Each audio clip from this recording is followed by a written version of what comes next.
টাকা দিয়ে সব ক্ষতির পূরণ হবে না। এখন উন্নত বিশ্ব আপনার জন্য কি করলো না করলো সেটা নিয়েই যদি আপনি বসে থাকেন তাহলে হয়তো আপনাকে শেষ পর্যন্ত হতাশ হতে হবে। আমরা যে কাজগুলো করি সেগুলোর পরিণামটা আমরা ঠিক মতন চিন্তা করি না।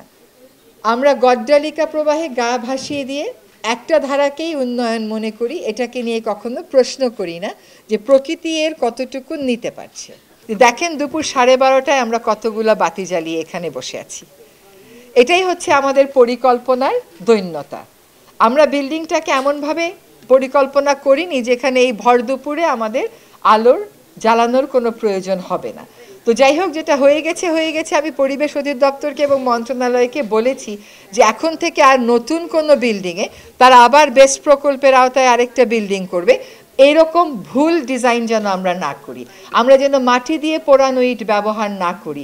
আমরা যেন টপ সয়েল অক্ষত থাকবে এবং তারপরে নির্মিত হবে এমন নির্মাণ সামগ্রী ব্যবহার করি। এবার ফিরে আসি বাচ্চাদের কথায়। এখন উন্নত বিশ্ব আপনার জন্য কি করলো না করলো সেটা নিয়েই যদি আপনি বসে থাকেন তাহলে হয়তো আপনাকে শেষ পর্যন্ত হতাশ হতে হবে। All Time Roma. Taste it, love it.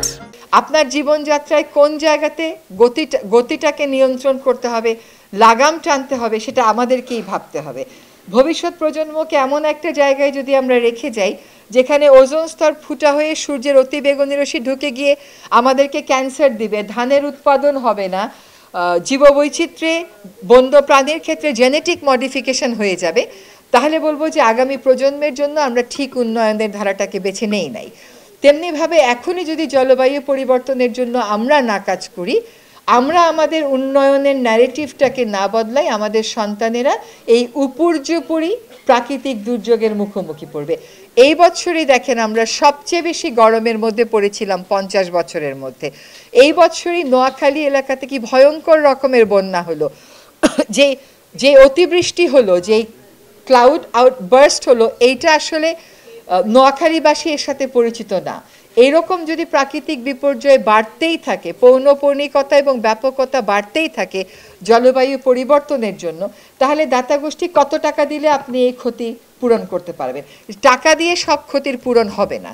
আমাদেরকে এইখানে চিন্তা করতে হবে যে আমরা কেমন করে পরিবেশ বান্ধব এবং নিরাপদ একটা ভবিষ্যৎ আমাদের সন্তানদের জন্য গড়ে তুলতে পারি।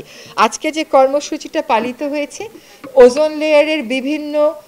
ওজোন লেয়ার ক্ষতিগ্রস্ত করার জন্য বিভিন্ন গ্যাস এর পরিমাণ হ্রাস করার ক্ষেত্রে বাংলাদেশ অনেক গুরুত্বপূর্ণ ভূমিকা পালন করেছে। বাংলাদেশ 2012 এবং 2017 সালে পুরস্কৃত হয়েছে, 2019 সালেও বাংলাদেশ প্রশংসিত হয়েছে।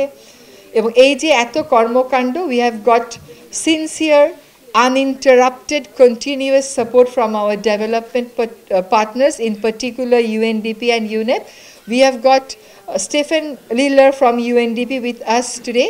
We express our heartfelt thank to you and to UNDP for helping us in advancing a cause that affects every individual on this earth, and I hope this partnership will continue not only with regard to protection of ozone but also with regard to preventing the climate disasters and adapting better to the climate changes. Thank you, Stephen.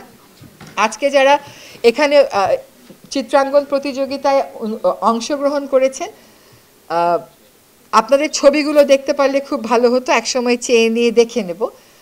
আপনাদের জন্য যদি খুশির প্রতিপাদ্য দিতে পারতাম আমরা, তাহলে অনেক বেশি আত্মতৃপ্তি পাওয়া যেত। তো আশা করি ওজোন লেয়ার ক্ষয়ে অন্তত আমরা যে সাফল্যটা দেখিয়েছি, যে কর্মতৎপরতা দেখিয়েছি, একই কর্মতৎপরতা যদি আমরা জলবায়ু পরিবর্তনের মোকাবেলায় দেখাই, নিজেদের সক্ষমতা গড়ে তুলি, দেশীয় সমাধান খুঁজি, তাহলে নিশ্চয়ই কয়েক বছরের মধ্যে আপনাদেরকে আমরা সুজলা সুফলা শস্য শ্যামলা বাংলাদেশের চিত্রই আঁকতে দেব। সকলকে অনেক ধন্যবাদ।